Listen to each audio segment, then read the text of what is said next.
Vamos abrir a palavra de Deus no livro de Josué. Josué, capítulo 5.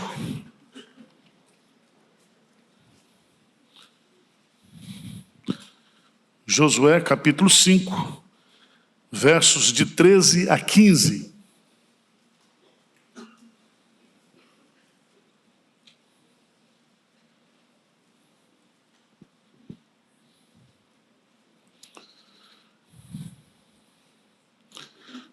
Josué, capítulo 5, versos de 13 a 15. Diz-nos assim a palavra de Deus. Estando Josué ao pé de Jericó, levantou os olhos e olhou, e eis que se achava em pé diante dele um homem que trazia na mão uma espada nua. Chegou-se Josué a ele e disse-lhe: És tu dos nossos ou dos nossos adversários? Respondeu ele: Não, sou príncipe do exército do Senhor e acabo de chegar. Então Josué se prostrou com o rosto em terra e o adorou e disse-lhe: Que diz meu senhor ao seu servo? Respondeu o príncipe do exército do Senhor a Josué: Descalça as sandálias dos pés, porque o lugar em que estás é santo. E fez Josué assim. Amém. O tema da mensagem dessa noite é: sigamos a Jesus, o capitão ou príncipe do exército do Senhor. Sigamos o capitão. Meus amados irmãos, não existe na terra algo mais precioso do que a igreja, do que o povo de Deus. A igreja é o corpo de Cristo. Cristo é o cabeça da igreja. A igreja de Cristo nessa terra, ela marcha de forma vitoriosamente. Ninguém pode deter nem impedir o avanço da igreja. O Senhor Jesus Cristo reinando no coração das pessoas. Jesus Cristo é o dono da igreja. Jesus Cristo é o centro da igreja. A igreja existe para Cristo. A igreja é um presente de Deus para Cristo. Tudo passará, mas a igreja de Cristo permanece para sempre. E o livro de Josué vai começar a história da igreja no Antigo Testamento. A história no seu sentido da revelação bíblica, porque até agora nós temos o Pentateuco. Nós temos o início de todas as coisas, o início da nação de Israel, a libertação do povo do Egito e agora a conquista da terra prometida. Do ponto de vista da revelação bíblica, nós estamos saindo da lei e entrando na história. E os livros de Josué até Esther são chamados livros históricos. E Deus então vai escrever a sua história através da igreja. E Dr. Franz Schaeffer, escrevendo um comentário de Josué, ele diz que há 3 coisas imutáveis que permanecem no Pentateuco, que permanece em Josué e que permanece na igreja hoje até a segunda vinda de Cristo. 3 coisas que são imutáveis. Primeiro, a palavra de Deus. A palavra de Deus que começa a ser escrita por Moisés, no Pentateuco. E agora Josué vai exercer a sua liderança na igreja, fundamentado na palavra. A palavra está escrita, a palavra não é vã, a palavra é a vida da igreja, é o sustento da igreja, é a direção da igreja. A igreja, ela é aperfeiçoada e amadurecida pelo poder da palavra. Segunda coisa, que é imutável na igreja, o poder de Deus. O poder de Deus. O poder de Deus opera no mundo, o poder de Deus opera nos céus, mas o poder de Deus se manifesta na vida do seu povo. Não há quem possa resistir, impedir o poder operante de Deus na vida da igreja. Se você observar bem aqui, em Josué, capítulo 3 e 4, o povo experimenta o poder de Deus, entrando na terra prometida, pisando a seco o rio Jordão. E você se lembra que Jesus disse: toda autoridade me foi dada nos céus. Toda autoridade significa todo o poder. E ele disse: recebereis poder ao descer sobre vós o Espírito Santo. Então há um poder operante na vida da igreja, o poder de Deus. Terceiro, a igreja, ela é liderada por Deus, por um poder sobrenatural. A igreja, ela não pode ser mandada pelo pastor, nem pela mulher do pastor, nem pelo conselho e presbítero, e família e crente que acha que é dono da igreja. Quem manda na igreja é Deus, é Jesus. Jesus é o dono da igreja. Jesus tem a igreja ligada a ele, porque a igreja é o seu corpo. Ele habita plenamente na igreja. Ele caminha dentro da igreja. Ele santifica a igreja. Ele direciona a igreja. E aqui nesse capítulo 5, depois de passar o rio Jordão, e a igreja vai para a sua primeira batalha, que é a batalha para destruir Jericó. No capítulo 5, é um capítulo de preparação espiritual. E no versículo 1, se você observar bem, sucedeu que, ouvindo todos os reis dos amorreus que habitavam deste lado do Jordão, ao ocidente, e todos os reis dos cananeus que estavam ao pé do mar, que o Senhor tinha secado as águas do Jordão diante dos filhos de Israel, até que passamos, desmaiou-se-lhes o coração, e não houve mais alento neles por causa dos filhos de... Então preste atenção, Deus infunde temor no coração dos inimigos da igreja. Preste atenção nisso. Aqueles que se levantam contra a igreja, aqueles que são os inimigos da igreja, aqueles que tentam impedir o avanço da igreja, eles são vencidos pelo temor de Deus. Está aí no texto. Versos 2 a 9. Josué descreve não somente a situação dos adversários, mas a circuncisão do povo. Aquela geração toda não havia sido circuncidada. E a circuncisão é um sinal da aliança de Deus com Abraão. E a circuncisão significa fé no Deus da aliança e no Deus das promessas. A circuncisão significa que Deus tem uma aliança com o seu povo, aliança de prosperidade, aliança de crescimento, aliança de avanço. Nada pode deter. Há um compromisso de Deus com a sua igreja.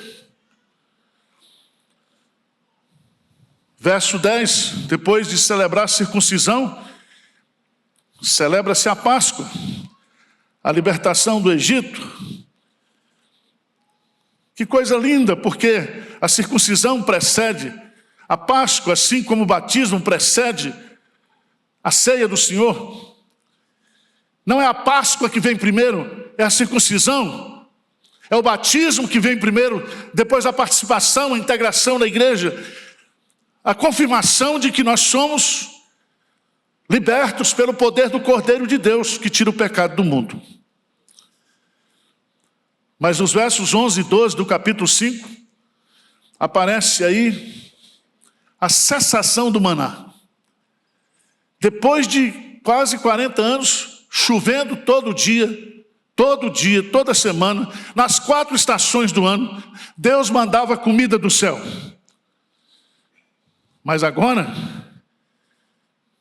eles estão dentro da terra prometida, da terra que mana leite e mel. E se você observar, a partir dos versos 11 e 12, a igreja de Deus não vai mais comer do maná do céu, mas vai comer e tomar posse da terra prometida. Essa igreja vai ser sustentada pelo Senhor, segundo aquilo que foi prometido, segundo as suas promessas. E meus amados irmãos,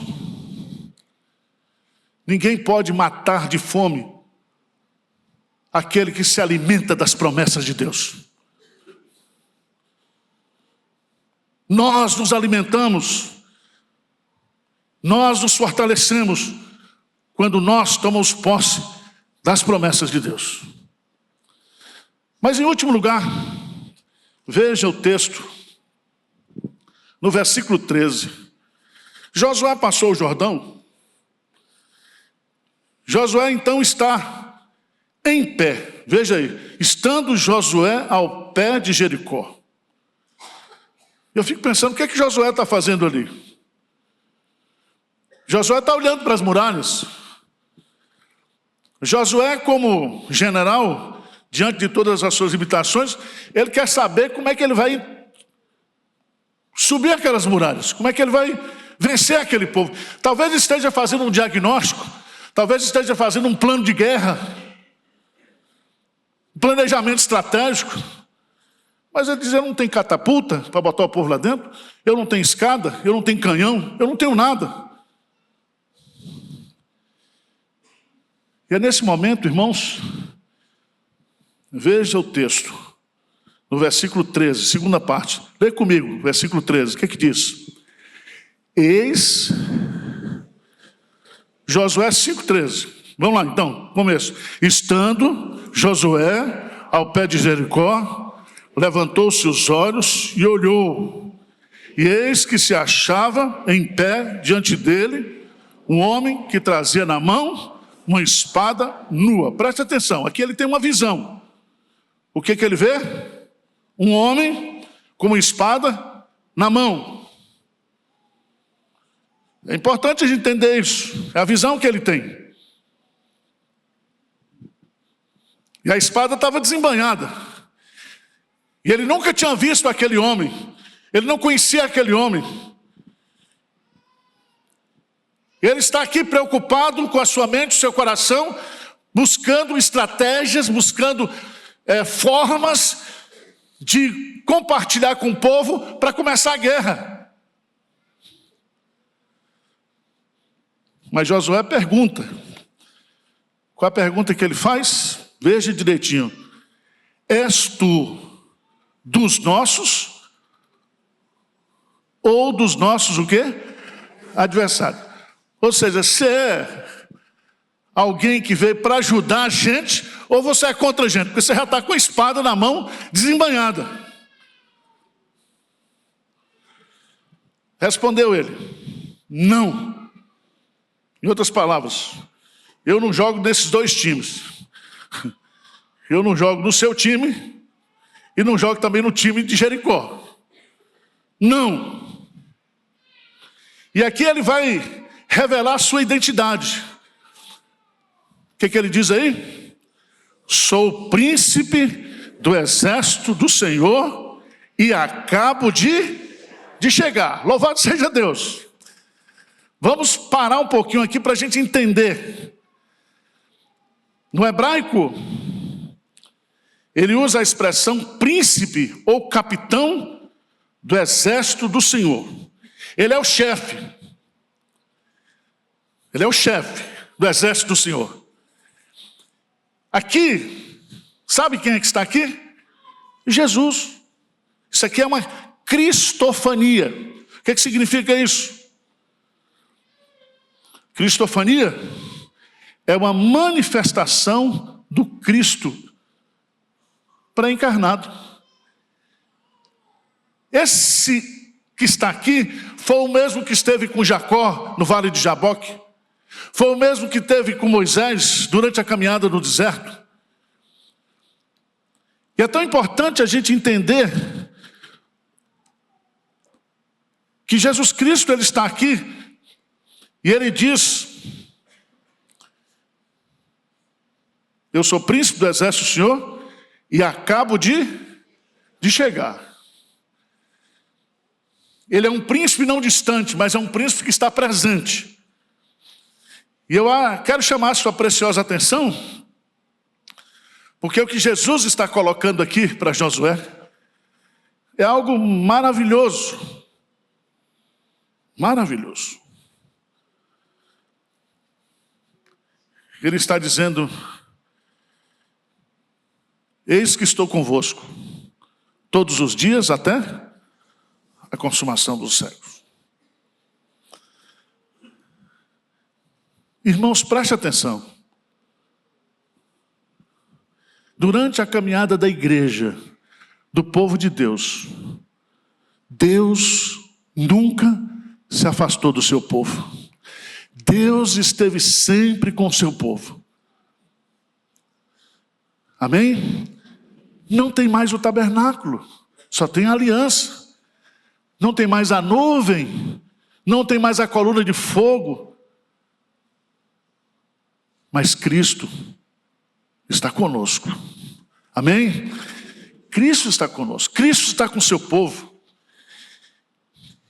E aqui ele vai revelar para nós não somente a sua identidade, mas a sua missão. E aqui eu vejo uma tríplice missão que ele coloca aqui. Primeiro, ele vem para assumir o comando da batalha. Porque quando ele diz aqui: sou o príncipe do exército do Senhor, ele está dizendo: eu vim, eu estou aqui para assumir. Veja no versículo 15: respondeu o príncipe do exército do Senhor: eu estou aqui para comandar a batalha. Preste atenção, Josué, quem vai batalhar não é você. Quem vai dar a vitória para o povo de Deus não é você. Sou eu. Sou eu. Às vezes a gente se acha tão importante na igreja e a gente acha que a igreja avança por causa da nossa inteligência, por causa da nossa habilidade, por causa do nosso trabalho, e a gente esquece que eu posso trabalhar, você pode trabalhar, mas o crescimento vem de Deus. A vitória vem do Senhor. A igreja avança porque Cristo está no comando da batalha. Segunda coisa que ele revela aqui, Jesus revela para Josué: eu estou aqui para assumir o comando da batalha, mas eu estou assumindo esse comando pessoalmente e presencialmente. Não é um comando de uma base distante. Não é um comando impessoal. Mas eu estou presente. Eu estou presente. Se você volta um pouquinho lá para Deuteronômio, capítulo 31.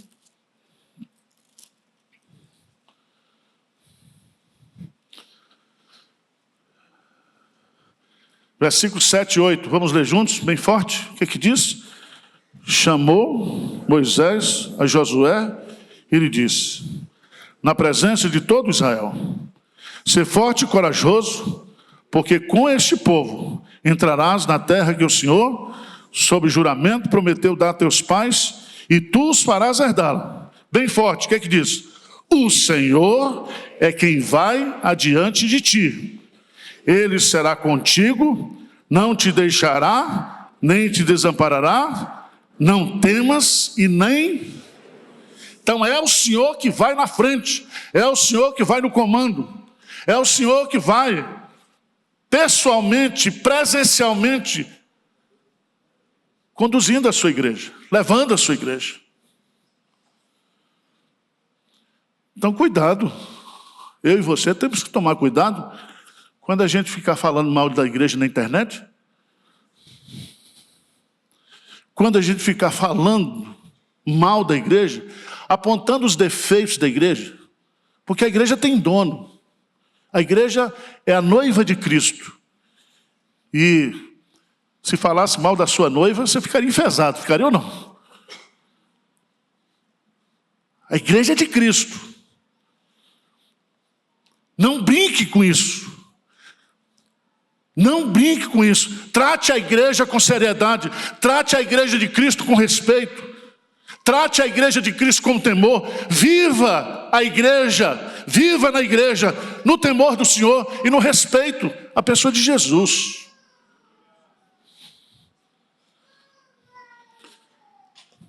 Mas e a terceira missão? Assumiu o comando da batalha, assumiu o comando pessoalmente e presencialmente, mas assumiu o comando também com a provisão do exército celestial. Se ele é o príncipe do exército, há um exército aí. Mateus, capítulo 26. Mateus, capítulo 26, versos 52 e 53. Mateus 26, 52 e 53. Você se lembra que quando Jesus foi preso, no versículo 51, eis que um dos que estavam com Jesus, Pedro, estendendo a mão, sacou da espada e golpeando o servo do sumo sacerdote, cortou-lhe a orelha. Cortou a orelha porque ele tirou a cabeça. Agora veja bem, então Jesus lhe disse, quem está dizendo aqui? O príncipe do exército do Senhor. O que ele diz aí? Vamos lá, bem forte. Embainha a tua espada, pois todos os que lançam mão da espada, a espada perecerão. Acaso pensas que não posso rogar a meu Pai, e Ele me mandaria neste momento mais de 12 legiões de anjos? Eu posso, se eu quiser,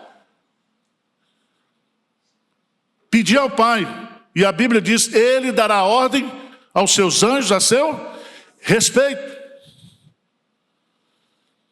Irmãos, a igreja, ela tem um exército, não somente o exército humano, nós, como servos, como filhos, mas nós temos o exército de Deus, protegendo e lutando as batalhas da igreja.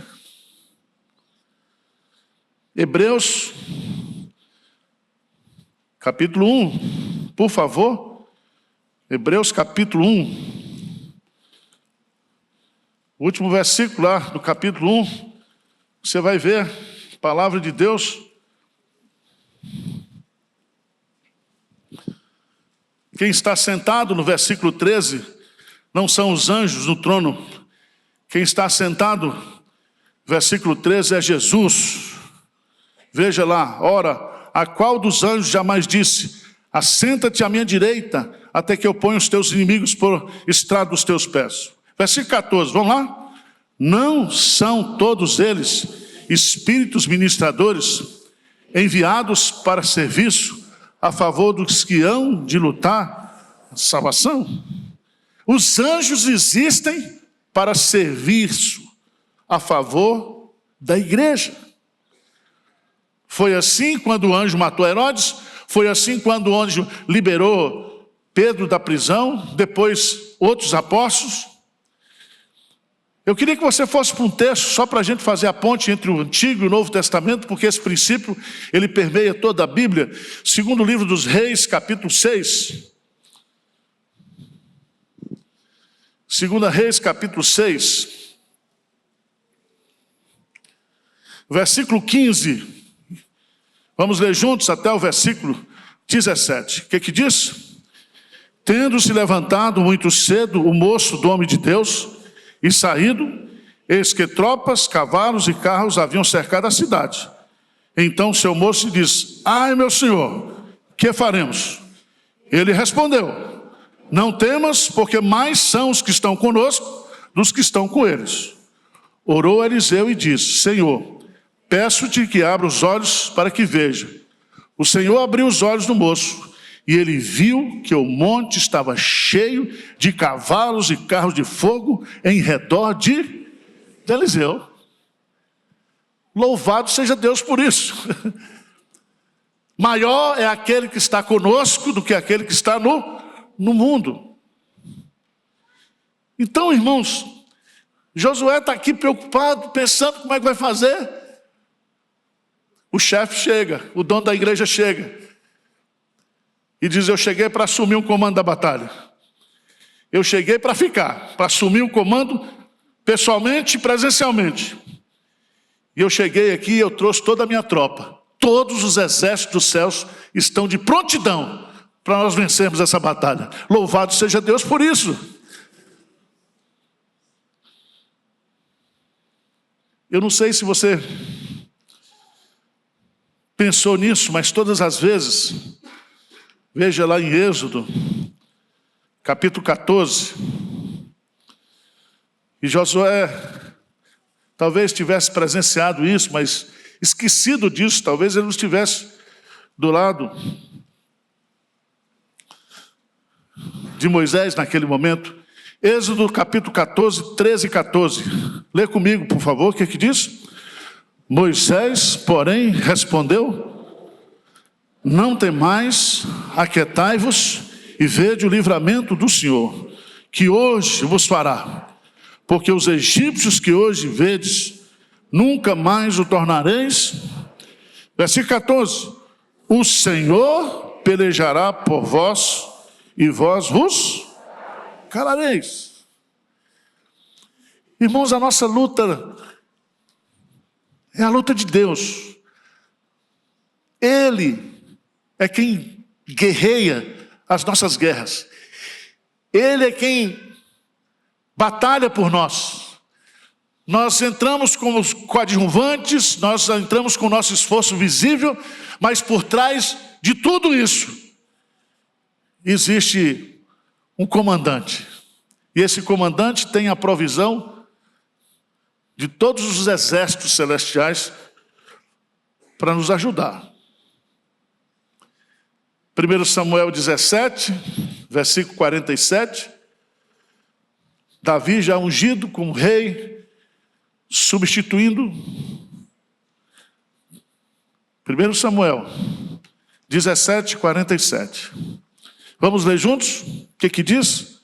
Saberá toda essa multidão que o Senhor salva, não com espada, nem com lança, porque do Senhor é a guerra, e Ele vos entregará nas nossas mãos. Louvado seja Deus. Pode vir com tudo, contra a igreja, contra o povo de Deus. Mas se Deus é por nós, quem será contra nós? Nós temos a identidade do capitão do exército do Senhor. Nós temos a tríplice missão do capitão, do chefe do exército do Senhor. Mas, em terceiro lugar, qual deve ser a nossa atitude? Nossa atitude. Versículo 14. Respondeu ele: não, sou príncipe do exército do Senhor, e acabo de chegar. Então, o que diz? Josué se prostrou com o rosto em terra e o adorou. E disse-lhe: que diz meu senhor ao seu servo? Primeiro, adoração. A mesma coisa aconteceu com Moisés. Adoração. Não é soberba, é adoração. Você se lembra no contexto de Josafá, que quando Deus revelou através do profeta: essa batalha não é de vocês, é nossa. Então Josafá chamou os coristas, chamou os músicos, os cantores, e o povo começou a cantar e adorar a Deus. Preste atenção, o fato de Deus estar conosco, o fato de nós entendermos que essa batalha não é nossa, é de Deus. Ele vai vencer essa batalha, Ele vai nos dar essa vitória. Tem que nos levar à adoração. Segundo,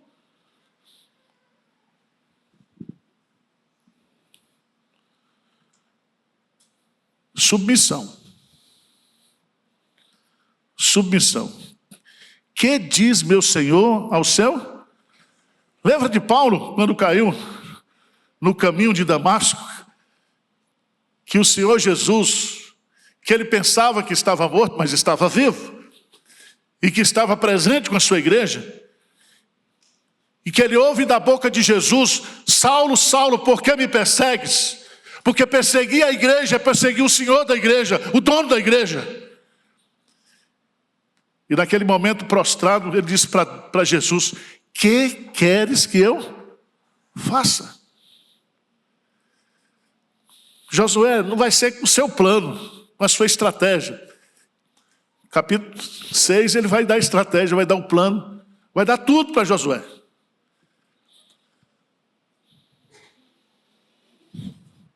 Irmãos, adoração, submissão, humildade. Humildade.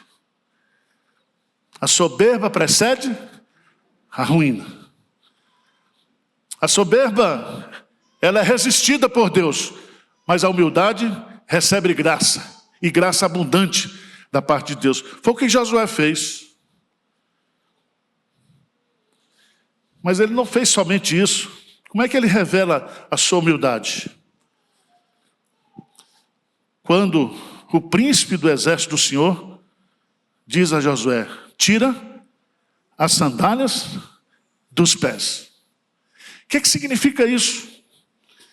Significa que você é servo. Significa que você não é ninguém. Significa submissão total a Deus. Foi a mesma coisa que Deus disse lá no Sinai para Moisés: tira as sandálias dos pés, porque nós estamos tratando aqui de coisas santas.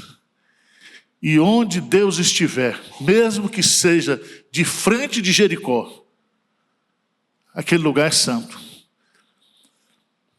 Santidade é estar na presença de Deus. E o lugar santo é o lugar onde Deus está presente com o seu povo. E Josué está aprendendo aqui. Porque o lugar em que estás é santo. E diz o quê? E fez Josué assim. Ele tirou a sandália. Hoje a gente fala de calçar as sandálias da humildade, né? Aqui não. Tem sandália da humildade não. Aqui é tirar as sandálias para revelar humildade, submissão, entender que ele não está diante de qualquer um, mas ele está diante do príncipe dos exércitos de Deus, do Filho de Deus, do nosso glorioso Redentor, daquele a quem pertence toda honra, toda glória, todo louvor. Aquele a quem foi dado um nome que está acima de todo nome, e que um dia todos dobrarão o seu joelho dizendo: Ele é Senhor. Ele é Senhor. Então, irmãos, nessa noite de Santa Ceia, vamos entender que a igreja que foi comprada pelo sacrifício de Cristo é dele. E essa igreja tem a presença dele, tem a direção dele, tem a proteção dele. E essa igreja marcha vitoriosamente. E ninguém, nem as portas do inferno poderão prevalecer contra o avanço da igreja. Amém? Conforte o seu coração, console o seu coração nessa noite. Louve a Deus. Agradeça a Deus por você fazer parte da igreja dele. Não existe privilégio maior nesse mundo de fazer parte da família de Deus. Amém? Convido os presbíteros para vir aqui à frente. Convido você.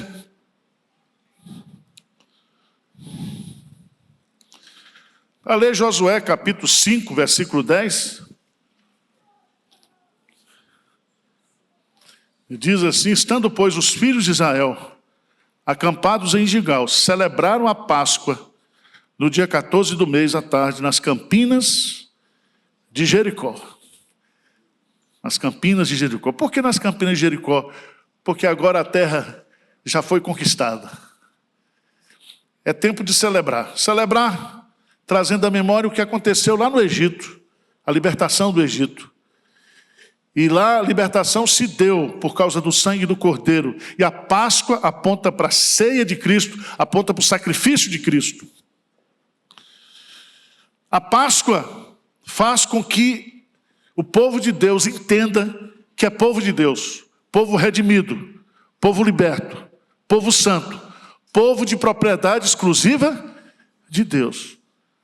A Páscoa é tempo de pedir perdão, de purificação, de comer as ervas amargas, o pão sem fermento, mas ao mesmo tempo relembrar o sacrifício que Jesus fez por você. Se você está aqui hoje salvo, se você está aqui hoje participando da igreja de Cristo, é por causa do sacrifício de Cristo. Curve a sua cabeça, feche seus olhos, vamos falar. Senhor Deus, nós estamos aqui diante do fato, da ordenança que simboliza o maior ato da história, o maior ato da eternidade. O sacrifício gracioso do teu Filho Jesus, comprando definitivamente o teu povo, a tua igreja, Senhor. Pai, que ao comermos esse pão e bebermos esse cálice simbolicamente, o teu Santo Espírito possa estar nos purificando, nos santificando, nos encorajando, nos dando identidade, relembrando aquilo que nós somos em Cristo Jesus. Venha nos santificar, venha nos encorajar, venha nos renovar nesta noite, Senhor. Tira da nossa vida tudo aquilo que entristece o Senhor. Tira da igreja de Pinheiros tudo aquilo que está entristecendo o Senhor. O Senhor sabe tudo. O Senhor conhece as obras dessa igreja. O Senhor conhece tudo o que está acontecendo nessa igreja. Então tenha misericórdia de nós, tenha compaixão de nós nesta noite. No nome de Jesus. Amém.